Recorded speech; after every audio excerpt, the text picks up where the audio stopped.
Here is the solution of question number 4 of page number 127.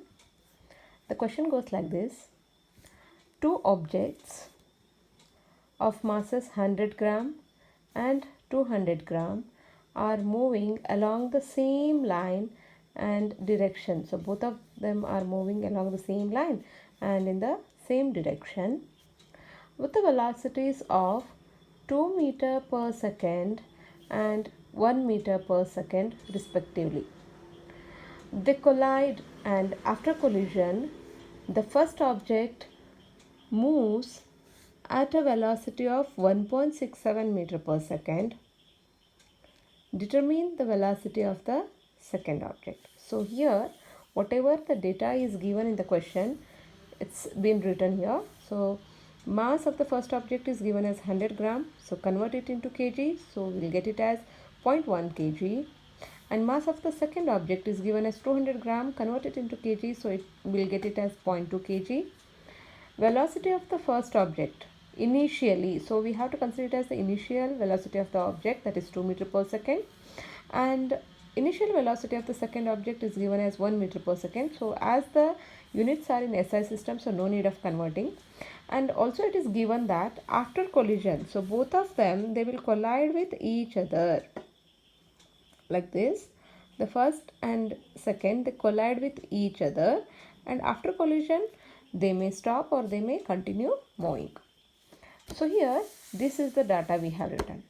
Okay, then so as we are talking about the mass, initial velocity, final velocity, so this here in this case we can use the law of conservation of momentum formula.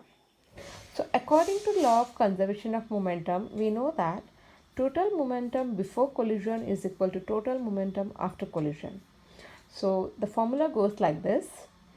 m1 u1 plus m2 u2 is equal to m1 v1 plus m2 v2. So v here represents the velocity of the first object and the second object after collision, whereas u1 and u2 shows the velocities of the first and the second object initially, that is before the collision.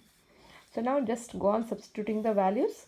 So before substituting, it is important to convert all the given units into the SI system. So we have done it here. So just go on substituting. Then simplify this. 2 into 0.1 gives 0.2 plus 0.2 into 1 gives 0.2. Then again 0.1 into 1.67 gives 0.167. 0.2 into V2 just take as it is because V2 is an unknown here. Then add up these two, 0.4, 0.167 plus 0.2 V2. Then bring the right hand side value of 0.167 to left hand side so that its sign changes and it becomes 0.4 minus 0.167 is equal to 0.2 V2. Then subtract these two values. You will get it as 0.233, and what I have done here, as we know that these both values are multiplied, we want the value of unknown, that is V2. Bring this down here, so you'll get it as 0.233 by 0.2, that's equals to V2. Simplify this value. After simplifying, we'll get the answer as 1.165 meter per second. This is the final velocity or velocity of the second object after the collision.